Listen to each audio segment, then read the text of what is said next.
this one, lesson number 4, Spanish legacy. And this particular lesson deals with the Spanish now coming to America. And remember, Portugal in the Age of Discovery is going to lead the way. They sailed around Africa and dominated that part of European trade. But the Spanish are going to take the lead in exploration and colonization in the New World. And they do so through a group of noblemen that I'm going to call the Spanish conquistadors. The Spanish conquistadors were noblemen that explored and conquered the New World. They were searching really for basically 3 things. And I got them down here as the 3 G's: gold, glory, and God. You see, the Spanish noblemen, more than likely, they were the sons of aristocrats, wealthy Spanish aristocrats in Spain. And maybe they were the sons that were not going to inherit all of the money, but they were given some of the money, enough to raise somewhat of an army. Or maybe they married into money. And so these noblemen then would go exploring and conquering the New World. And the Spanish had this mindset that whichever tribe they would meet in America, well, they had the right to conquer them and sail for Spain. And that's kind of the way the European mindset was. You have to kind of get this. You see, the Europeans were not very nice to the Native Americans, and especially the Spanish. The Spanish were particularly cruel to the Native Americans. In fact, the raping, pillaging, and plundering was kind of their monogram. If they could wear it on their shirt, that's what they would have done. The Spanish conquistadors were not very good to the Native Americans. In fact, they tried to get all the gold they possibly could from them. So the Spanish conquistadors, exploring for gold, hoping for some glory. And then the God part right there is they were trying to find a way that they could spread Roman Catholicism, because they were Roman Catholics. The Spanish were a Roman Catholic country, and they wanted to spread Roman Catholicism to the New World. Our next explorer right here, now you don't have to write down the red, but our next explorer was a guy by the name of Ponce de Leon. And Ponce, in 1513, being the governor of Puerto Rico, married the governor's daughter of Cuba. The governor of Cuba's daughter, Ponce de Leon, married, and there was a large dowry. Large money with the marriage. You know, a lot of times the Spanish aristocrats, if a daughter got married, it would bring with her, well, a certain sum of money. And that's kind of what the aristocrats did. If you had a daughter and somebody married her, well, you would give that person money, a certain sum of money, to help support that daughter for the rest of her life. And it was usually a large sum. And so he took that money then and paid soldiers, mercenaries, and bought equipment and brought with him, and he went sailing for Florida. He had heard tales of this fountain of youth, where if you would drink from a certain cup from the stream, then you would actually be able to become younger. He had heard of the tales of this. Well, is there such a cup? Is there such a stream in the United States where you could drink the water and you become younger? No. No, if there was, all of us would be drinking from that cup. One of the things that I really wish that I had back again was my youth. I'm not as athletic as what I used to be. I don't hear quite as well, and I don't see quite as well, and I don't have the metabolism that I used to have, and I eat a donut and I get fatter and fatter, and it's just a sign of being older than when I was younger, and I don't like that. I wish I could drink something and become younger. In fact, if you ever find that, I will buy it from you. Ponce de Leon, well, he never found the fountain of youth. He was attacked by natives, died eventually after escaping to Cuba. And this painting right here is going to show you, if I can scroll back up to the painting, that he did indeed try to find this fountain of youth. You can see Native Americans in Florida right there up there kind of laughing at him. Oh yeah, well, we told them there was a fountain of youth. There's not one there. Giving the chalice of the cup to all of his soldiers, hoping that they would eventually get that and survive and get younger, but indeed they didn't. But he did found the first permanent Spanish settlement in the New World, and we call that St. Augustine. And it's still around today. If you ever go to Florida and you ever go to the east coast of Florida, St. Augustine, it is still there and you can go there. In fact, you can still go to the first permanent fort in the New World, and that's called San Marcos. And I actually have a little video about San Marcos that I'm going to show you. Cities like St. Augustine, Florida, which owes its survival to the Castillo de San Marcos, the oldest fort in America. March 1513. The stout-hearted Ponce de Leon sets sail from Puerto Rico in search of the island of Bimini and its much-touted fountain of youth. Instead, he lands on the east coast of Florida and claims the territory for Spain. The settlement that arose there would come to be called St. Augustine. and the fortress built to protect it, the Castillo de San Marcos, would become an icon of American history. Augustine was chosen because of its access both to the Atlantic and also to the Caribbean, and ultimately, because it was chosen as a strategic position, a fortress needed to be built. Construction began in 1672, but it would take 23 years to finish the fort. Workers built a massive, quadrangular-shaped castle. 12 feet thick at the base, the mammoth walls would rise 33 feet in the air and taper to a thickness of 7 feet at the top, where giant cannons would defend the post from all 4 directions. In November 1702, the intimidating fort faced its first test. British forces from Carolina laid siege to the city. All 1,200 residents took refuge inside the Castillo, where the Spanish military defended its position. For 50 days and nights, the battle rages in a frustrating stalemate until reinforcements arrive from Havana. Forced to retreat, the British burn the city as they leave. But thanks to the impenetrable fort, the people of St. Augustine lived to rebuild.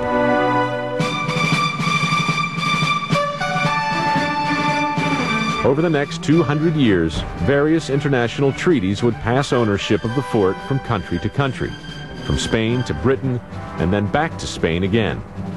Finally, when Spain yielded Florida in 1821, the Castillo de San Marcos became the property of the United States of America. In 1900, the Castillo was removed from active duty and turned into a National Historic Monument. During 205 years of service, it never once fell in battle. An impressive legacy for America's oldest fort. San Marcos. Let's take a look at the next Spanish conquistador, and his name was Vasco de Balboa. Now, Vasco de Balboa, he was not the gold-seeking Spanish conquistador that some of the other conquistadors were. Vasco de Balboa received fame because he was the first one in 1513 to cross the Isthmus of Panama and discover the Pacific Ocean. He had heard tales and legends of this enormous ocean that lay on the other side of land. And they knew that there was a tremendous landmass right here of South America and a tremendous landmass of North America, and they heard that it was joined by this narrow strip of land.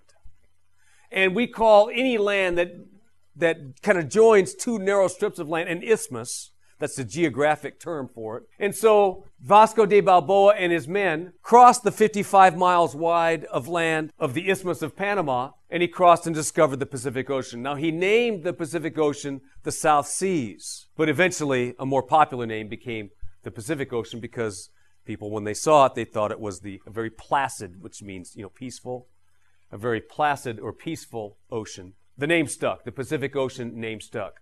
Well, the historic significance of Vasco de Balboa's discovery was not the fact that he was the first one to discover the Pacific Ocean, which he was, but it was the first time that Europeans are going to realize that there's this vast ocean that's going to lay between the New World and the Far East. And they realize that, oh my gosh, we've got so much further to go to get to Asia. We've got a long ways to go before we hit the spices and the riches of Asia so that we can take them back to Europe and sell them and make a profit. I mean, that's what Vasco da Gama did when he was the first to sell to India, 6,000% profit. And there were Spanish conquistadors that wanted to do the same. And now they're beginning to realize that there's this enormous ocean and great distance to travel to do just that, to go to the Far East. So that was a little disappointing. Another of the Spanish conquistadors that set sail was this explorer, Ferdinand Magellan. In 1519, he set sail with 5 ships to circumnavigate the globe. He set sail to see how far it was actually going to be to get to India from sailing westward. So he had 5 ships, which was actually quite the fleet. About 250 men left with him. Some didn't quite make it all the way. And he begins this 3-year voyage around the world. Now, you have to know that 3 years on a boat, well, that can't be good for anybody. So Magellan and his crew set out to do that. Eventually, they crossed this area right here around South America, which it's a series of islands and very choppy waters, difficult to get through, but he did make it through. Actually very cold over there too. Difficult to get through. He did make it through that area. And to this day, this area right here is called the Straits of Magellan. This area here around Africa is known as the Cape of Good Hope, and this is known as the Straits of Magellan, named after Ferdinand Magellan and his crew that made this epic voyage. Eventually, he's going to make it across the Pacific Ocean, and he lands in the Philippines. And the Filipinos they were rather friendly. And so he got supplies in the Philippines, and he also fell in love with the chieftain's daughter. I know that Magellan knew that he was actually going to leave after gaining supplies. They stayed in the Philippines for about 3 months, getting supplies, recuperating, some of his men getting stronger. By this time, they only had about 75 men left. And Magellan was there, and he fell in love with the chieftain's daughter. And he asked the chieftain, "Can I please take your daughter with me back to Spain?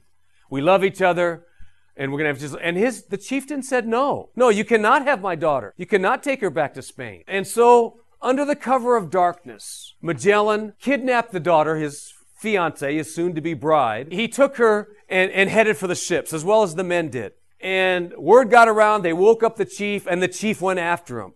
And before they could get to the ships, they overran Magellan and some of his men and killed him and some of his men. The rest of his men made it back to the ships and continued their voyage. But Magellan himself was killed in the Philippines, and only one ship and 18 men eventually made it back home as they went northward towards Spain. You know, you had to know that these 18 men, this was a ragtag crew. I mean, pulling into the port of Spain after 3 years, I mean, people didn't even remember that this voyage took place. "Oh yeah, Magellan, that was 3 years ago. And you're just making it back? Where's Magellan?" I mean, it was the talk of the town. But it proved something. It proved once and for all that the earth was indeed round. If you can go from Spain, go all the way, sail westward, and end up in Spain again, you got to know you're going around in a globe, a circle somewhere. Circumnavigate means to go around by water, and so he proved it. And so that's what makes Magellan great. Now, not the fact that he didn't make it, but his crew made it around the world. It's the fact that, in order to do something great, you have to do something that nobody else has done before. And so Magellan, nobody else had sailed around the world before, and so that's the reason why spaceships are named Magellan. Went to Jupiter, because they were the first one to go. And so if you want your name attached to greatness, you have to do something that nobody else has done before. So that's Magellan. Our next conquistador, the next conquistador that I want to talk about is Hernando Cortez in 1519 is going to set sail for the empire of the Aztec Indians in Mexico. He leaves from Cuba, and he doesn't have a lot of men. He has about 75 men and about 50 horses, and they set sail to try to find the gold of Mexico. They heard tales of 7 cities of gold. They heard tales where the Mexican people, the Aztec people, ate off of plates of gold and cups of silver, which some of them did. The Aztecs themselves were led by this chieftain called Montezuma, and he was not only their chieftain, but he was also the high priest. And this high priest, he was the spiritual head of the Aztec people.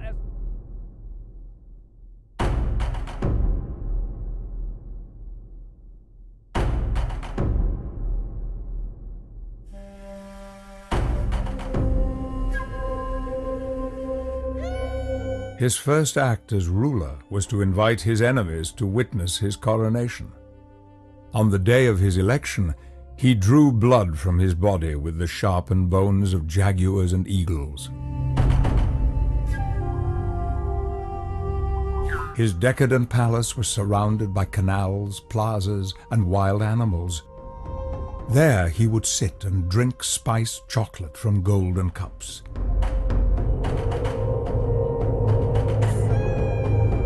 A divine ruler, he was the link between the earth and the cosmos, sacrificing captured enemies as gifts to the gods.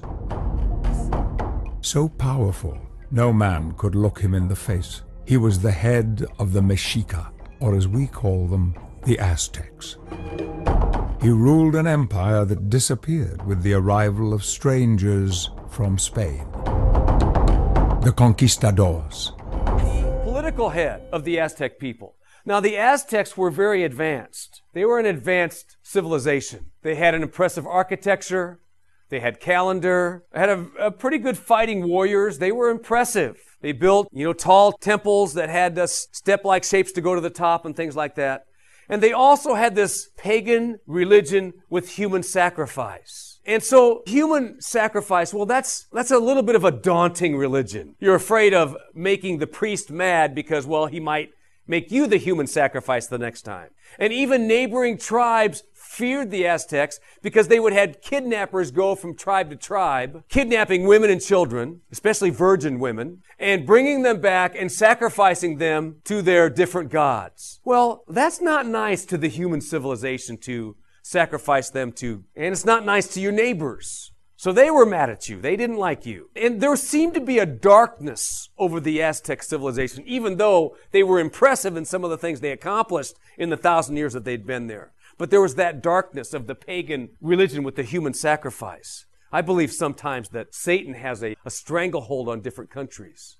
The Bible talks about the prince of principalities, the prince of nations, being that darkness over some of the countries. You can kind of see that in some of the countries today. There's this darkness or this something hindering the people to advance. And that's what it seemed to be here with the Aztecs. Now, Montezuma gave a prophecy to his people. He gave a prophecy to his, being the high priest, he gave a prophecy to his people that Quetzal, the sun god, would come and visit them, shining like the sun, riding a giant white beast. So the people patiently waited for Quetzal to come visit them. So here comes Cortez. Cortez and his 75 men and 50 horses. Cortez's horse was a white horse, an all-white Palomino horse. And he was wearing a breastplate and a helmet that was shined up like the sun. And so when the scouts of the Aztecs saw Cortez and his men coming, they said, Quetzal on the white beast. And they went and told Montezuma, we see Quetzal coming. Montezuma goes out there and they began to bow down and worship Cortez and his men. Cortez is going, fellas, they think that we're gods. Let's play along for a little while and see what we can do here. This is very interesting. If they think we're gods, we might be gods in their eyes. So they took him to the capital, Mexico City. They took him to the capital and they ate and drank and they had fun and things like that, and asked for gold to be brought to them. And he said, fill this room full of gold to Quetzal, your god. And they did. They filled the room full of gold and plates and goblets and jewelry that they had. And they said, this is very interesting. This is really cool. We didn't have to conquer them. We got a room full of gold. And they put it on their donkeys and their backpacks and they headed back out. And the Aztecs began to think, they act a lot like us. They're not Quetzal. And by this time, Cortez had enlisted the help of the neighboring tribes to conquer the Aztecs. And they were very willing to help because they were tired of their women and children being dragged off for human sacrifice. And so Cortez and his men eventually, in one large battle, defeats the Aztecs, kills Montezuma, and defeats the mighty Aztec Empire, much to the happiness and joy of the neighboring tribes. Cortez conquers the Aztecs, and that's kind of what he becomes famous for. Well, he did receive much gold. And so Cortez was one of the first Spanish noblemen to become wealthy conquering an American empire, the Aztec Empire. Now you have to remember this, that when any European country comes over to the New World, they believe that any place their explorers touch their feet on, they can claim it for a European colony. They can claim it for themselves. Any peoples that are there, they can now be their Spanish subjects. And so the Spaniards are thinking, this is now all New World Spain, they're going to call this. They didn't call it Mexico. They called it New Spain. Old Spain was Spain, and New Spain was Mexico. Because every place that the Spanish explorers go exploring, they claim it for their king. Any of the gold that comes back, it goes to their king, but a portion of it goes to Hernando Cortez and his men. And they become wealthy. When you got a room full of gold, you're going to be wealthy. And so news of this is going to spread. And now hundreds of more Spanish conquistadors are going to try to get money from mom and dad and see if they can't go exploring and make a name for themselves, for gold, for glory, for God. Okay, so that was Ponce de Leon. Let's take a look at the next explorer. Let's try to find his historical significance. Francisco Pizarro. And Francisco Pizarro in 1533, now he set off just like Cortez did. He set off to conquer the Inca Indians living in Peru and Chile in this area right here of Ecuador. They were also a vast empire. But at the time that Francisco Pizarro came through, the Inca Indians, well, they were in turmoil. They were in civil war. There were two brothers that were fighting for being the chief head of the Inca Empire. And so that allowed Francisco Pizarro to bring in his meager troops and conquer the Incas. Probably shouldn't have. He actually captured one of the stronger chieftains, held him for ransom, ordered that a room be filled with gold, much the same way that Cortez did with Montezuma. And Pizarro is credited with defeating the Inca Indians. Now, Pizarro did not meet the same fate that Cortez did. Pizarro himself was killed by the Incas. You see, he was leaving the Incas, and they captured him in the middle of the night. And they strung him out and staked him to the ground. And they melted down some of the gold that he had, and they melted it and they poured it down his throat. Listen to this. To quench his insatiable thirst for gold. That's not that good. That's an unfortunate sense right here. But we learn about Francisco Pizarro simply because he too was successful at getting the gold. And now more conquistadors are going to come his way, searching for gold and silver and riches and turquoise and other things. Is not in everyone's vocabulary.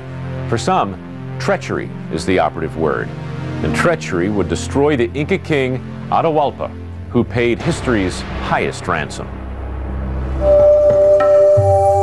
In 1532, near the ancient Inca city of Cusco, the armies of Emperor Atahualpa crushed those of his half-brother, Huáscar, ending a bloody civil war over control of the empire. While Atahualpa celebrates the victory, a Spanish explorer named Francisco Pizarro quietly enters the country with a force of 180 men.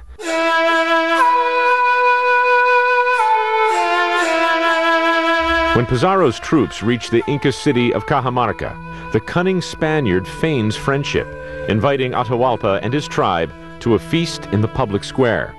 Atahualpa naively accepts the invitation. On November 16, 1532, Atahualpa and thousands of unarmed soldiers and villagers come to meet Pizarro and his troops in the public square. But what's supposed to be a feast is in reality a loaded trap. Pizarro at that point gave the signal and the ambush was sprung. The horsemen came out with their swords, their armor. There was fierce fighting, but it was really very one-sided in the slaughter because the Incas weren't armed for battle. Atahualpa is taken alive and held captive, a prisoner in his own kingdom. By the next day, Atahualpa realized that what the Spaniards really wanted was the gold and silver. And so he made an offer. He said, if I will fill a room full of gold and another room full of silver, will you let me go? And Pizarro said, yes, provided you do no treason. Atahualpa sends out the word to his emissaries, gather all the gold and silver at their disposal. By the time Atahualpa's servants are finished, a mind-boggling 24 tons of gold and silver sit before Pizarro, worth billions in today's dollars. But even the biggest ransom in history is not enough to save Atahualpa.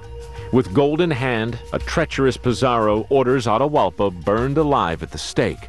Atahualpa begs for mercy, but is only offered death by other means, strangulation. Reluctantly, the defeated king agrees, and on August 29, 1533, Atahualpa is strangled to death, ending the reign of the last Inca king. Here is perhaps maybe one of the conquistadors that you learned about last year. His name was Francisco Coronado, and he was important, well, for several reasons. And his historical significance and the reason why we study about him 500 years later is the fact that Coronado actually made the first travels into the state of Oklahoma. That's where you live today. You live in Oklahoma today, and he was the first European explorer to come to Oklahoma. So, what's so historically significant about that? Well, Francisco Coronado kept a journal, and he wrote in a journal about Oklahoma. He talked about the Wichita Indians and the Osage Indians in his journal. Guess what he brought to Oklahoma? The written history of Oklahoma for the first time. You see, anytime you write, you create history. Look what you're doing right now. You're keeping a written log of today's class. That's what you're doing. You are writing history. This is what we did in today, August 31st at 1:50 in the afternoon. You are making a journal and you're writing down history of Mr. Cap's class. Well, Coronado did the same thing. He wrote in his journal, maybe not every day, but he wrote in his journal. He sent the journal back to the king, and history was made. This is the first record of history that we have in Oklahoma. Now, he was searching for something very specific. He had heard tales of these 7 cities of Cibola. Now, Cibola is the Spanish word for buffalo. But back then, Cibola actually meant gold, cities of gold. And so he was searching for these 7 cities of gold. Did he find them? No, there's no 7. You know, that's heaven. If there's walls of gold and streets of gold and plates of gold and goblets of gold, that's heaven. He was searching for heaven. Did he find it on earth? No, there's no 7 cities of Cibola, but he was searching for it. And I think that we can say, certainly as U.S. history students, that we can say perhaps his most historically significant contribution, U.S. history, was the fact that he brought history for the first time to the central part of the United States, and certainly to Oklahoma. He did discover the Grand Canyon. He claimed all that territory for Spain. That's a pretty significant stretch of land. He did discover the Pueblo Indians and wrote about them for the first time and about their adobe dwellings. And he was the first person to cross the present-day Oklahoma. He wrote in his journal. He brought history to Oklahoma for the very first time. He never did find the 7 cities of Cibola. He found a lot of Native American Indians wearing animal skins, buffalo skins, and eating these great beasts. He used them for tools and everything else. He wrote up all that stuff. You can Google Francisco Coronado, and you can get his journal online. Google Francisco Coronado's journal, and you can discover some of the things that he wrote down in his journal. I've actually read parts of it. It's pretty fascinating. Okay, we just got a couple more conquistadors that I want to talk about today. Our next explorer, his name was Hernando de Soto. Now, Hernando de Soto, very much like Francisco Coronado, explored the American South. But de Soto covers the American Southeast.